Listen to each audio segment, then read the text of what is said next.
Hey, my name's Brooke. Welcome back to my YouTube channel. I'm a knitter and crafter and lover of all things creative community, and I'm really glad you're here. You can find me on Instagram at Brooke Loves Knitting, and I'd love to connect with you there. It is really coming down with snow right now in New York. It's so beautiful. And I thought it'd be the perfect time to dive into this vlog about a challenge I've been doing. And I am not really like a challenge girly. Like, you're never gonna catch me doing a 75 hard or any sort of challenge that's like intense and time consuming, and like it couldn't be me. But I was scrolling through Instagram, as one does, and came across Karin Nordrin. I believe her name is pronounced Karin. It's spelled Karin, so if it's Karin, apologies. Karin Nordrin, she has her PhD in behavior change science and just is a wonderful account to follow on Instagram. She was talking about 26 before 2026, the 26 things you want to do that are one-off tasks, like just check it, do it once, before 2026 to start the year feeling like you're a little bit ahead. And I love that because as much as I'm not like a challenge person, I love being really intentional with my time here on earth. Sometimes down to like the minute, like I might have like a little bit of OCD, but like that's a story for another day. But I love thinking about the ways in which I'm spending my time and using my time, and basically like, if time is a limited resource, like what am I getting out of the time that I'm spending?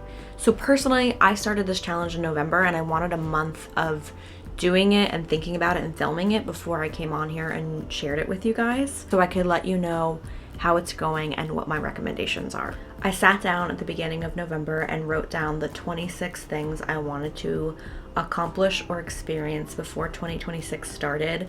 I broke it down into 3 categories that I wanted to focus on: career and work, home organization and home life, and personal growth, development, and personal experiences. So across those 3 categories, I came up with a couple experiences for each.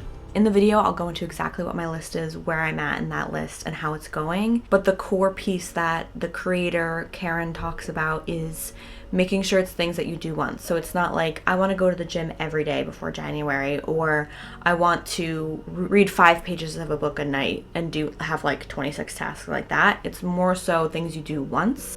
I love that because of its simplicity. For me, it's created a lot of satisfaction because I do a task and I get to immediately check it off, and that has been so satisfying and really makes me feel like I'm doing something to get ahead. It's also been important for me in this challenge to include experiences and not just to-do list items. So you'll see in my list that I include things that I want to experience. Okay, without further ado, let's dive in. All right, so I've been working on my 26 by 2026 list, and I've noticed a couple of things. Something that's been really interesting for me is noticing how easy it is to set one task that's actually a big goal. And she really talks about how like the 26 things are meant to be like, it's a check off, like a quick list.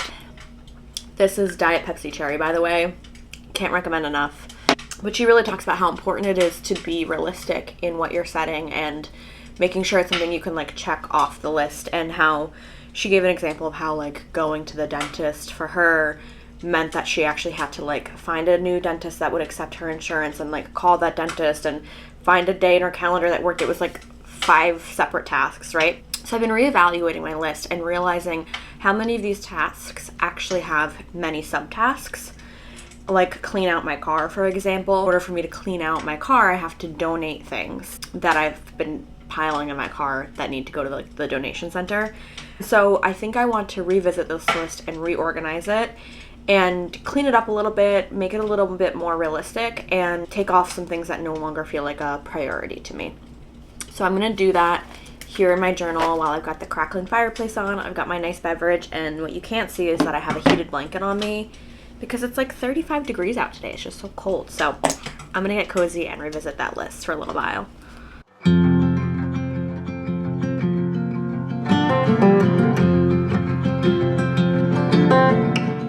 So I'm definitely seeing what the creator of this challenge is talking about with one task needing to be one task, as I'm like rewriting out what I was planning on doing for this 26 before 2026.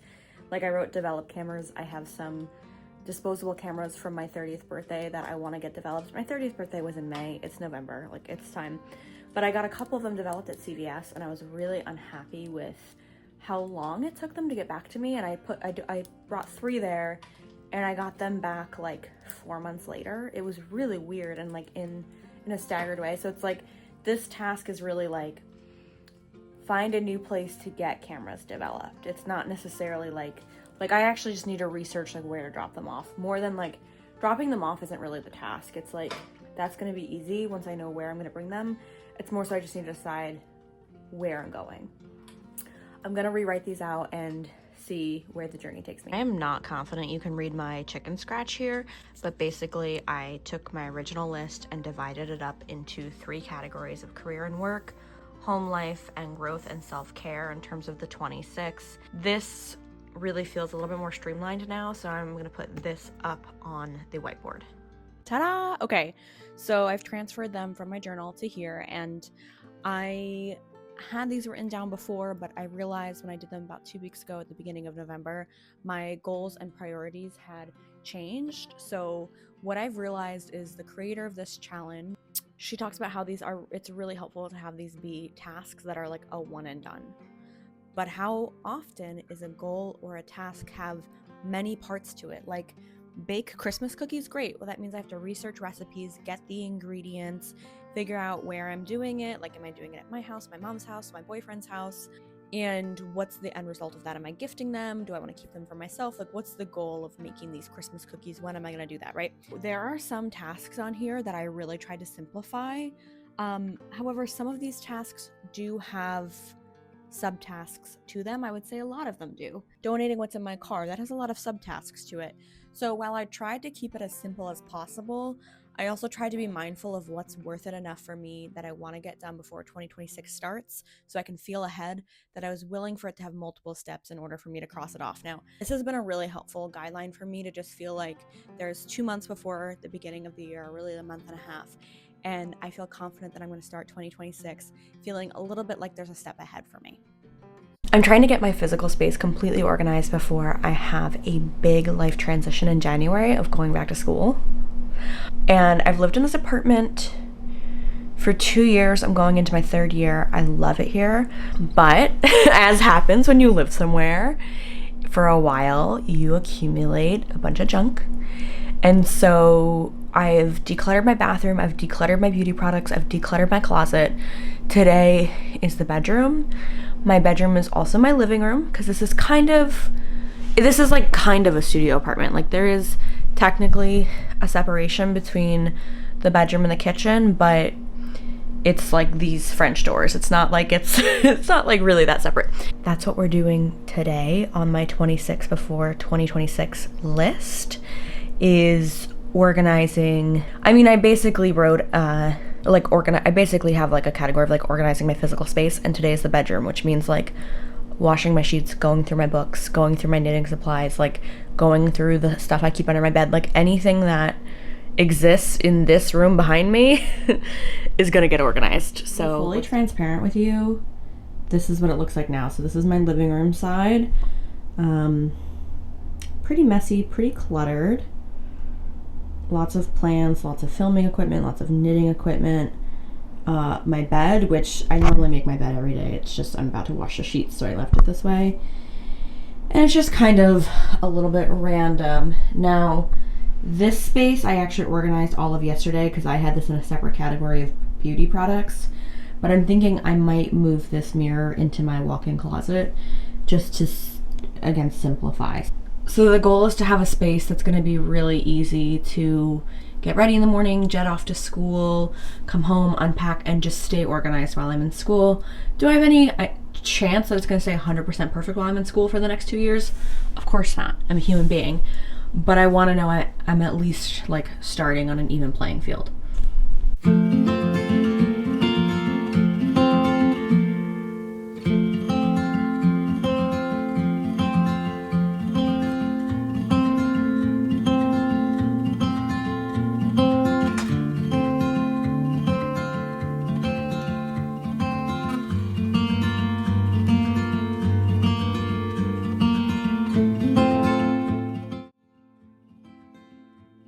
this is everything that was under my bed. Not a crazy amount, but I can already see that consolidation can happen.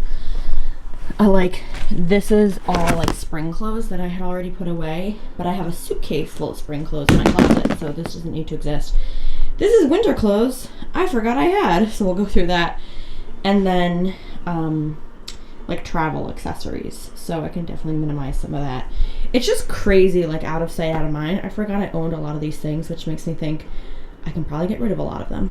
All right, little progress update. I had to kind of fix some of the screws on my bed frame, so I did that. Moved my bookcase over here. It was over here, and I'm gonna put this table that was here there. So just kind of redistributing items as I declutter, and of course it gets worse before it gets better. My bedroom slash living room is fully organized. It has been for a little while now, and I thought I would just give you a little tour of it now that it's more organized. So you essentially walk in these French doors.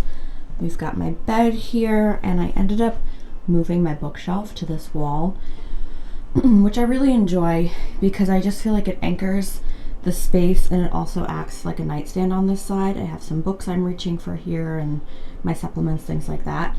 And I love looking out this big window and seeing the snow and the squirrels hop around and all that stuff.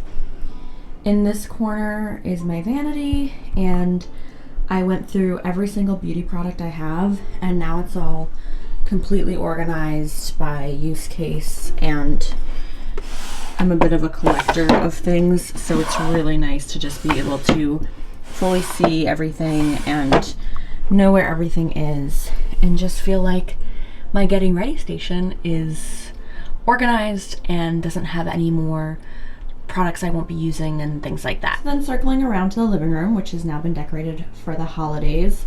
This cabinet where I keep my yarn has been organized for a while, so I've got all my yarn in this side, some of my scrap yarn in this bin, and then like patterns down here, needles down here, supplies in this bin, and it's great to have a whole cabinet for my yarn. It lives right under my TV.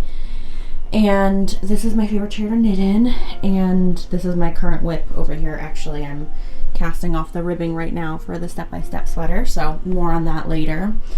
But for me, organizing my living and bedroom and home was not something I put down as one task. Like, it wasn't organize the home. It was put down into broken down tasks. So it was like organize my beauty products, organize my refrigerator and my freezer, deep clean my bedroom, things like that that I could get done in a day, or like in one sitting basically. And then all of those paired together now leaves me feeling like my home is organized going into 2026. So I kind of task stacked that way. When I completed all of those things in the home category, they would all align to feel like my home is where I want it to be going into the new year. And I think that's the thing I love about this challenge. If I had just said organize my whole house, I would have been so overwhelmed, or like deep clean every room or every nook and cranny. It's like that feels a little scary. So to instead break it down into bite-sized chunks and feel like I get to check them off and am accomplishing things along the way was very satisfying. It also caused less burnout for me when I was organizing and decluttering, because I would clean out my refrigerator and then be done for the day, and then clean out my freezer the next day and then be done for the day. And so it wasn't like this massive undertaking. It happened slowly over the course of November. So now that we have 1 month until the new year, I've really been thinking about what's left on my list, why I haven't gotten to it yet, and what my priorities are going forward with this challenge. So I think it's interesting that in the self-care, self-growth category, I've done none of it. Which is interesting because it's a lot of the things that are like rejuvenating and inspiring and things I want to do, but I think it's just like classic holidays stuff. Plus I'm preparing to go back to school in January, so I've been doing a lot of things related to that and still working. So I think it's just been like life stuff getting in the way of these things. But you know, I want to see how many of these things I can actually accomplish before the new year. But the ones that feel like really important to me that I definitely want to make sure I check off are using a restaurant gift card that I have and have a beautiful meal there, and that just feels like a really important way to close the new year. Using a gift card for a yarn store that I have, again, it just feels like that would be so fun, and I think I could incorporate that. Like, I want to take myself on a date as one of these self-care, self-growth tasks, and I think I can make that all in one day, where I go out to this yarn store and take myself like journaling at a nice cafe there and spend the day in that town and have some fun. And then I want to make sure, I know I have plans to bake Christmas cookies, and that's on this list, and that's happening next week, so that'll get checked off. I put read Elizabeth Gilbert's new book on this, which I know is like an ongoing task, so it's not really like what the challenge was designed for. However, I'm aware of it and I'm doing it anyway, and I have started reading that. So you know what, if I don't finish it, I'll still like count it as a check off because I started it, and that's maybe more than I would have done if I didn't put it on the challenge. So I want to still count that. And I would love to get to a yoga class. Pretty much everything on here still feels important to me. So we'll see what I end up having time for. The last thing I've done, I've done 7 out of 9 cat things on the home category, so I'm really proud of that. So essentially I've organized my pantry and my fridge, I've decluttered my beauty products, donated old things, I've steam cleaned my kitchen chairs, which was actually very satisfying, and I was able to rent a steam cleaner from my local library, which I highly recommend if you have access to that. I raked my leaves and got like my patio ready for the winter, which is perfect because it's officially snow season here and that's all done. The last 2 things I want to do there are just clean my car out and clean my leather purses. I have some like used and vintage leather purses that have some scuffs on them, so I really want to clean those, and I have everything I need to make that task happen, so it's just a matter of sitting down and doing it.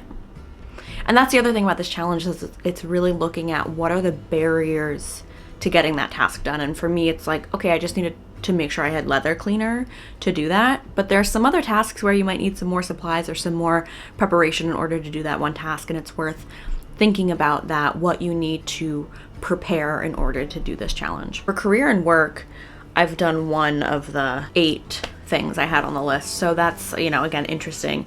But I think I just took November to really focus on the home, and now December is going to be more so things that I can do out of the home or on my computer. So I need to organize my tax receipts for the business year. I have an old camera I want to sell, just like little things like that feel like just one-off tasks to get done. So I'll be focusing on that this month as well. And I feel like I'm in a good position to get some of those things done. Either way, for me, this challenge was never about doing all 26 things or doing all 26 things perfectly. It was about looking at the last chunk of time during the year where things can get very nebulous over the holidays very quickly, and like, what's happening, what are we doing, what's our focus, what's our intention, and it just kind of feels scattered very quickly. And so for me, this challenge was always about using my time wisely this winter, and I'm really grateful that I'm doing it. I'm only about halfway through the challenge since it's only the beginning of December right now, but I wanted to share this with you so you would have the opportunity to think about how you want to end the new year as well. Let me know in the comments below what your focus is this holiday season and where you'll be spending your time and energy. And I'm wishing you a very bright and cheerful holiday season. All right, see you in the next one. Take care.